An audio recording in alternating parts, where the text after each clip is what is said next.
MELLON.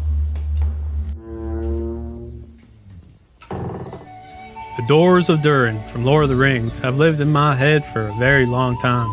I've never built a door, let alone a magical one, until now. We'll start by forging the One Ring door pull. I see.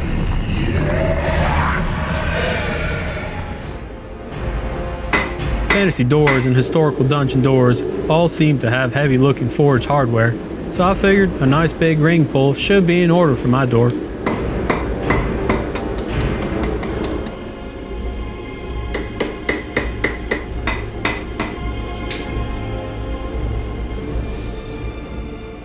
Roaring fires, malt beer, and they call it a mine. A mine!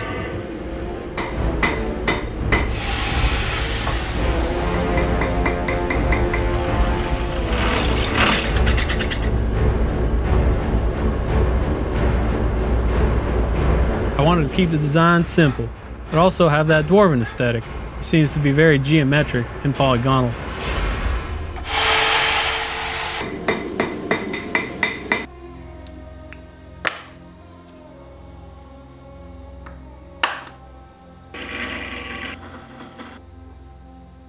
Using hot glue and metalwork might seem strange, but I found it quite useful when you need a third hand to hold things in place while clamping or tacking.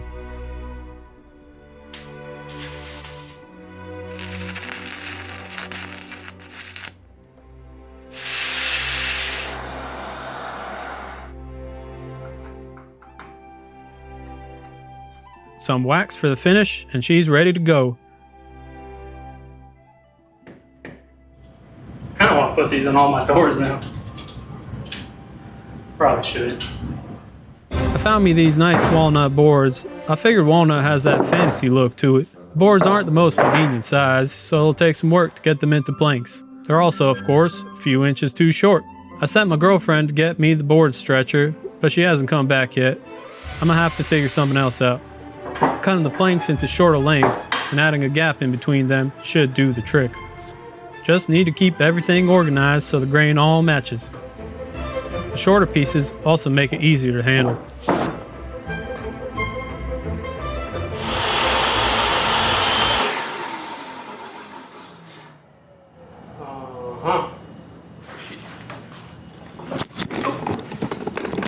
Extension cord to the kitchen it is.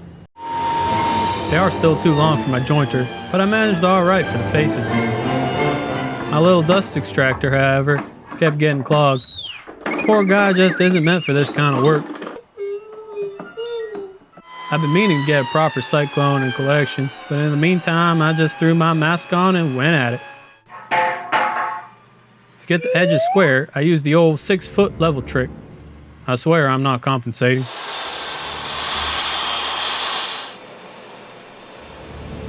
The board's also too big for my bandsaw to resaw, so I threw him on the table saw instead.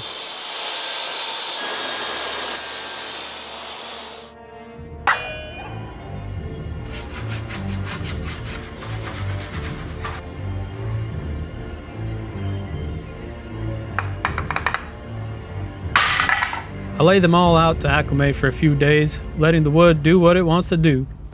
In the meantime, I cut some rails and stiles like a normal door would have.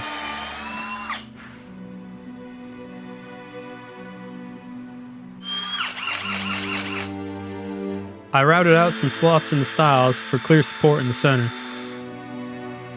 And then of course, covered them right back up because I was too busy paying attention to my camera and routed the wrong side.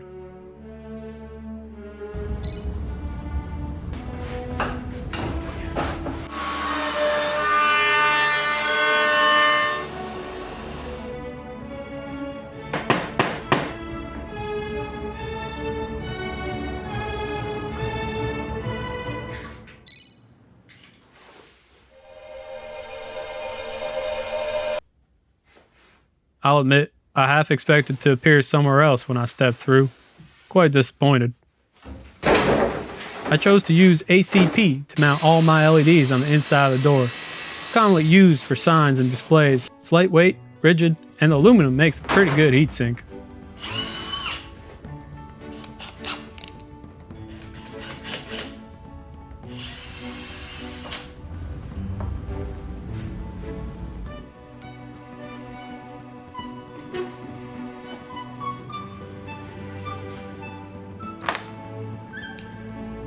These are 24 volt cob LEDs, very bright and also stay cool.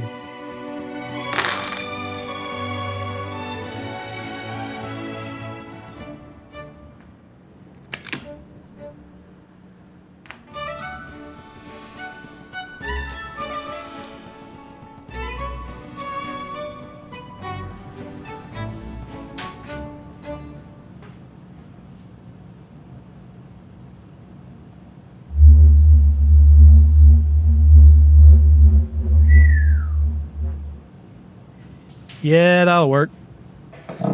Last couple weeks I've been trying to figure out how to make these little magical boards. The idea is to route out a slot inside the wood, put a vinyl stencil on top, fill it in with epoxy, and then sand the front thin as I can for this light to be able to shine through. Lots of trial and error, lots of little details to try to figure out, but I think I got it. Let's try it on the real thing and see what happens. I found that as soon as I start routing a board, it'll want to curl up faster than a roly-poly. MDF board should keep it flat. After changing my mind several times as to which board goes first, I glued it down to the MDF.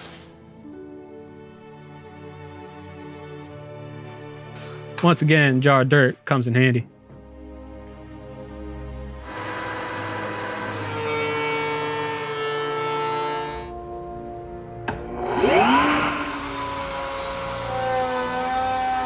Because I need to do the routing in several passes, I made a cheat sheet with a sequence to help from getting confused.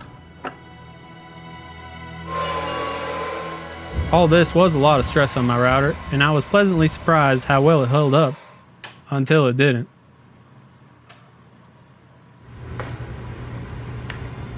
Luckily, all it needed was a blowout,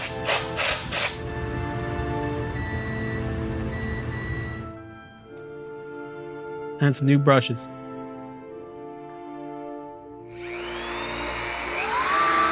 Last thing is to pop a tab on the edge. This will come in handy later. Now Walnut has a pretty open grain, which I found make it hard to get a consistent light to shine through, so some grain filler is in order.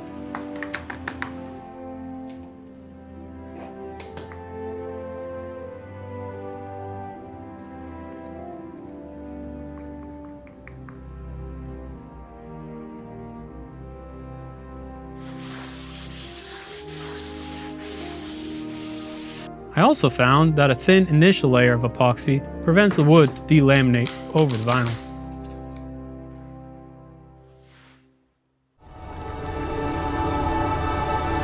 Now there's a lot of designs of the door online you can download, all of which for some reason either have complete gibberish or illegible writing on them. So I went ahead and downloaded an Elvish font and wrote out the inscription myself, using the book and translator to make sure it's accurate. Although I couldn't help but change Narvi, the dude who built it, to my name. After tweaking the design to the way I like it, I sent it to my tiny robot to get cut.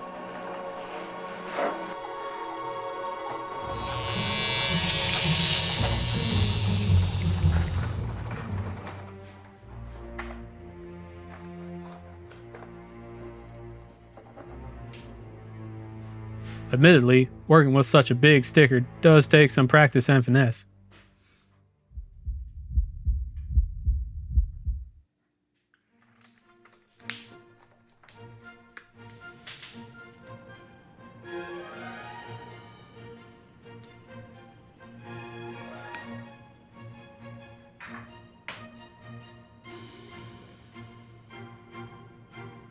I kind of started getting the feeling like I'm building a river table. An inside-out river table door. I actually hate river tables.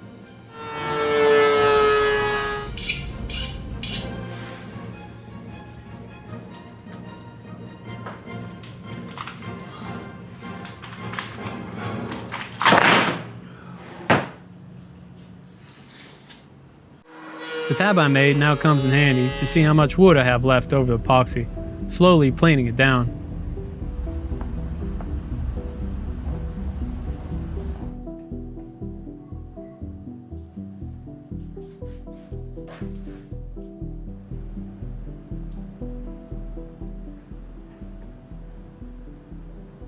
Patience is key here. Using sandpaper that's too aggressive will burn right through that thin veneer. The quest stands upon the edge of a knife. Stray but a little and it will fail, to the ruin of all. Now since all wasn't ruined, I cut the plank to size and added a chamfer. It's a small detail, but makes a huge difference to add depth and sell the illusion that it is a real plank of wood. When I first started this project, I originally thought to make it from store-bought veneer and glue it onto some plexiglass, but I just couldn't get that realism and depth out of it. And voila, one magic plank. Actually, it will make some cool looking shutters. Now I just need to make 4 more. Well, 5, because I messed one up not paying attention sanding.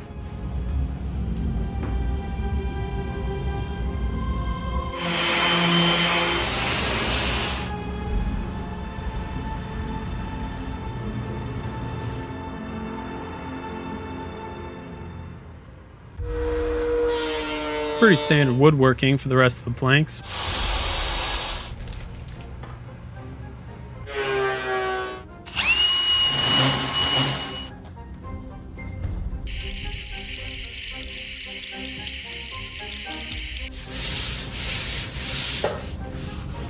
Trick here, because the wood is pretty thin, finish both sides evenly to prevent them from warping when drying.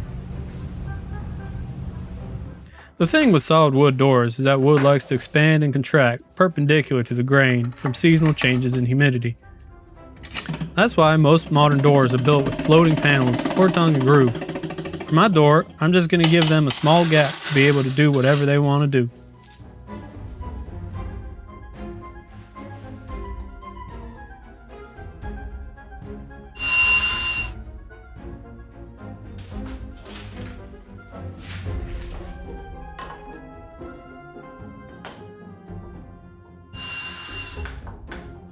Then I took the panels right back off because I realized I forgot to stain the frame.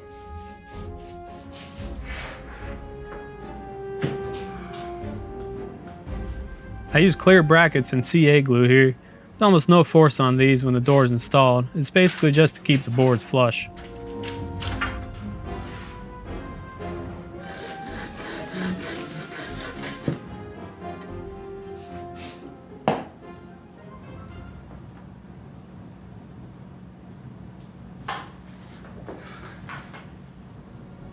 I didn't like how the light leaks through the cracks, so I popped flexible tape over it and seal it.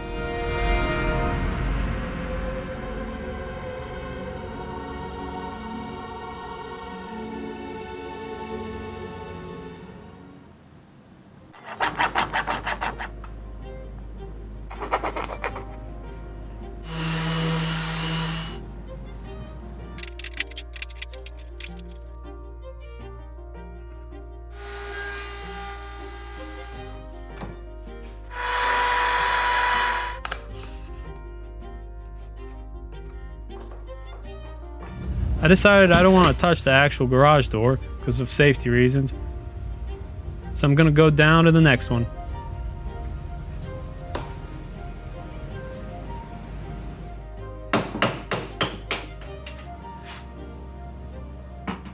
Not sure why, but I did feel like I was robbing the place. On their walls he left nothing but some hooks and some wire.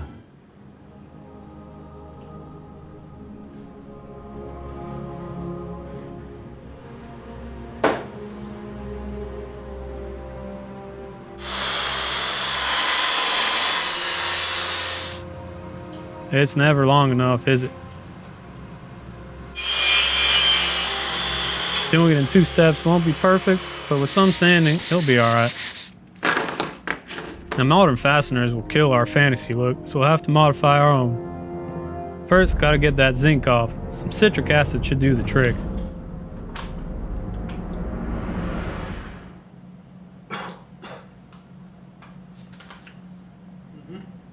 Only 5 calories a serving if anyone's interested.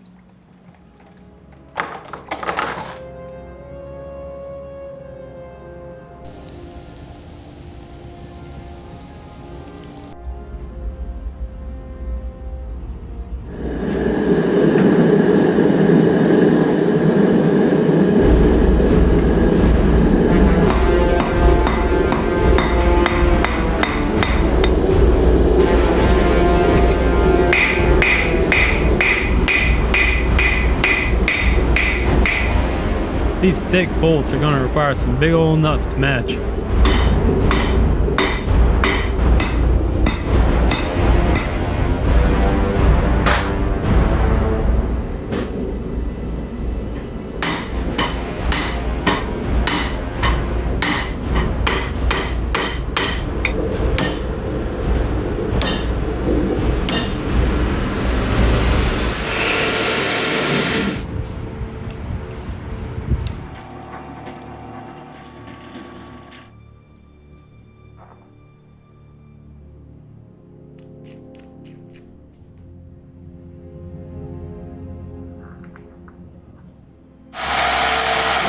Then, just have to texturize some iron straps to hold everything together.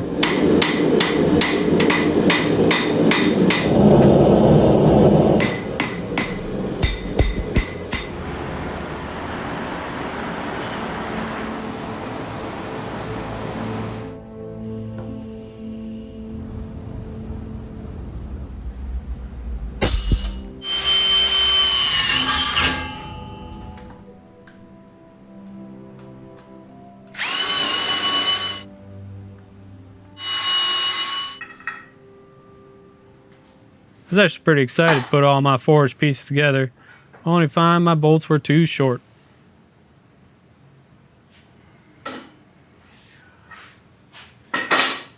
Five millimeters to be exact.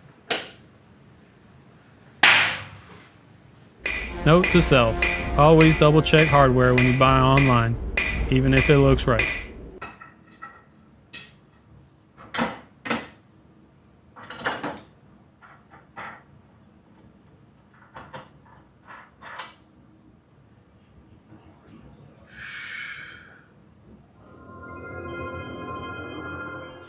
Now, onto one of the most important structural pieces. Square frame doors have a tendency to sag from their own weight over time, called racking. A properly directioned brace solves this problem. It can even support thick boy gimli.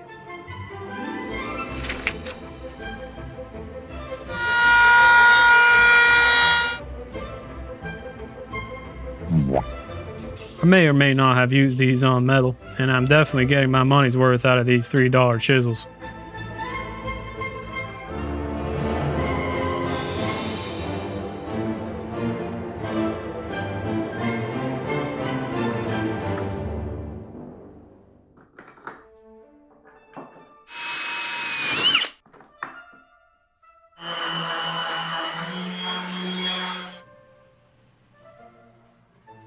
Originally, I was going to leave the edges as they were, but it just looks unfinished, so I plugged up the gaps and threw some edge banding on it. To be honest, I really didn't feel like I was woodworking here. Maybe baking some lambus bread or something.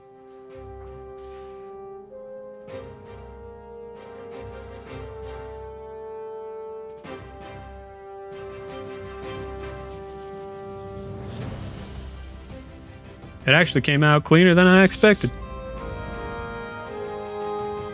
I triple checked the placement of the hinges. Messing up at this stage would be quite unfortunate. A cheap hinge jig also eases the nerves, making the installation quite easy.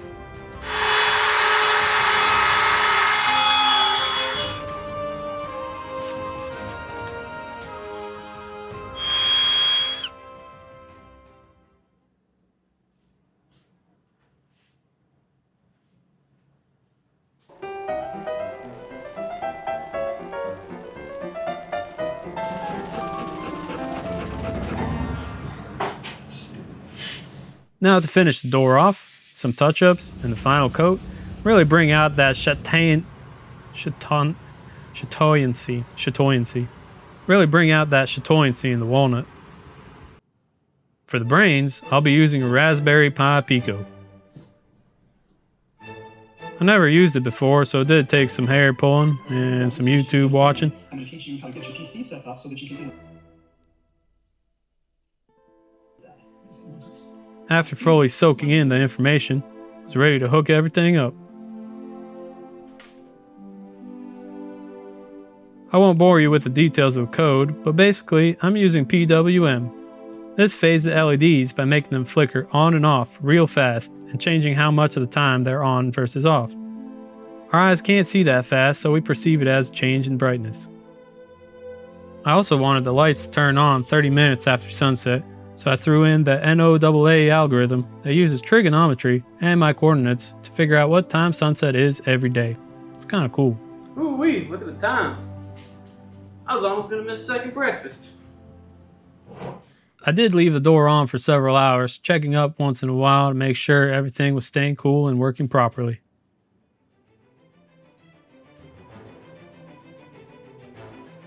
For the final installation, I put down tape when tightening the bolts. The rings you get when you tighten down a bolt with no washers really bothers me, not sure why. This trick protects the wood from those unsightly scratches.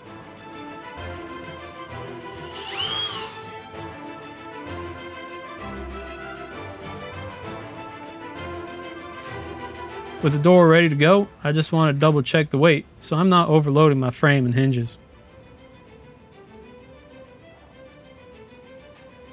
So you get 30 pounds.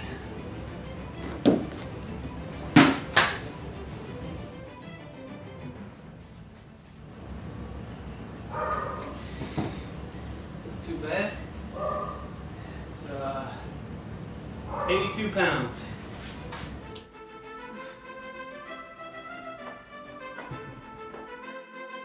It was a bit difficult to hang myself, but I eventually figured it out. Fits. That trim is very white. Think the landlord would care if I paint it? Doing it anyway.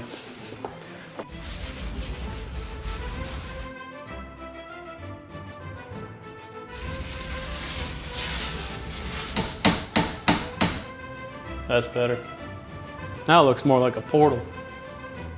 I also noticed that the magic planks were weirdly shiny. Realizing it was uncured stain, I was able to wipe it off with some alcohol. Can't forget to load test it. To have the door open by itself, I got this doohickey. Originally, I tried to design a full-on actuator with motors and cylinders, till I realized the solution is much simpler. These springs open the door, and then all I need is something to hold the door closed, like a magnet, for example. It's not very strong, but I don't have any reason to actually lock the door. I also got this sign I can hang if I don't want anyone to bother me. Interestingly, I painted it almost 7 years ago this month.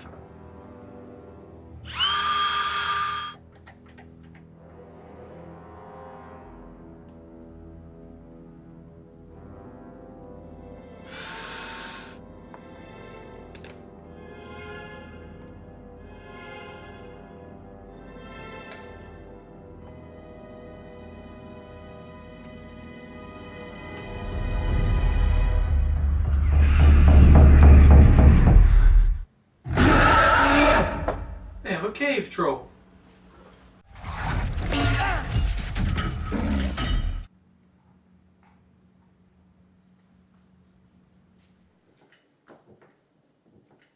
I wanted my door to have one of those eerie creaks when it opens.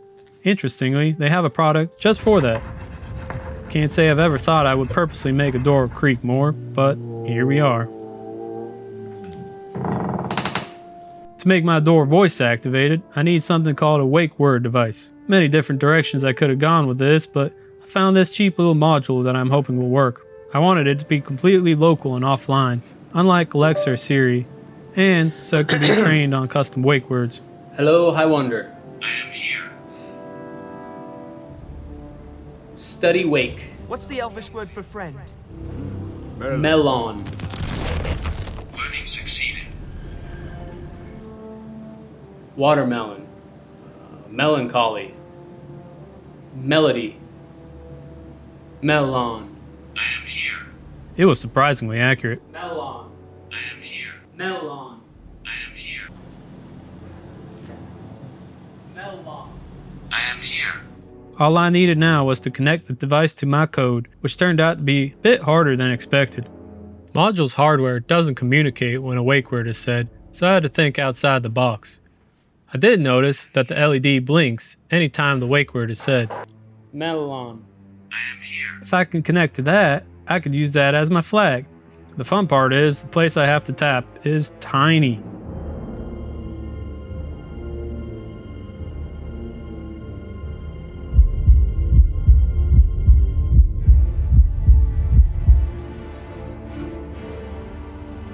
Pop the speaker off too, because we don't need that. MELLON. It works. Just gotta wire it up nice and neat.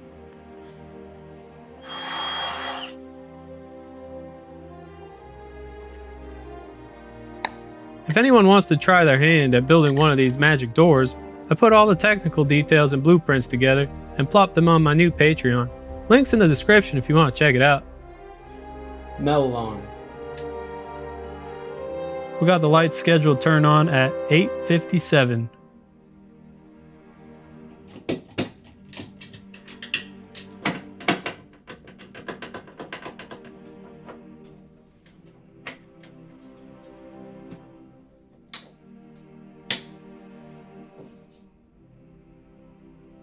Now just gotta wait for sunset.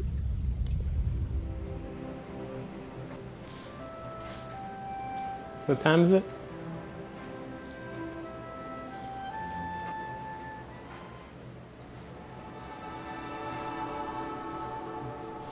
Hell yeah.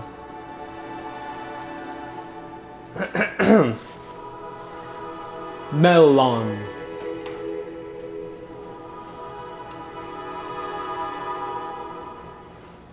Here is my legendary Q Relics washer and dryer. Shop's through there.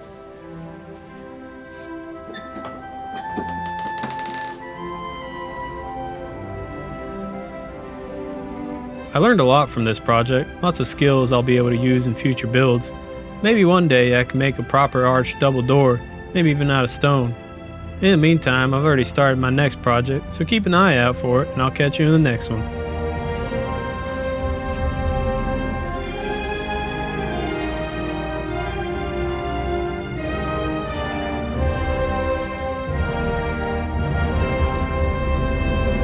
MELLON.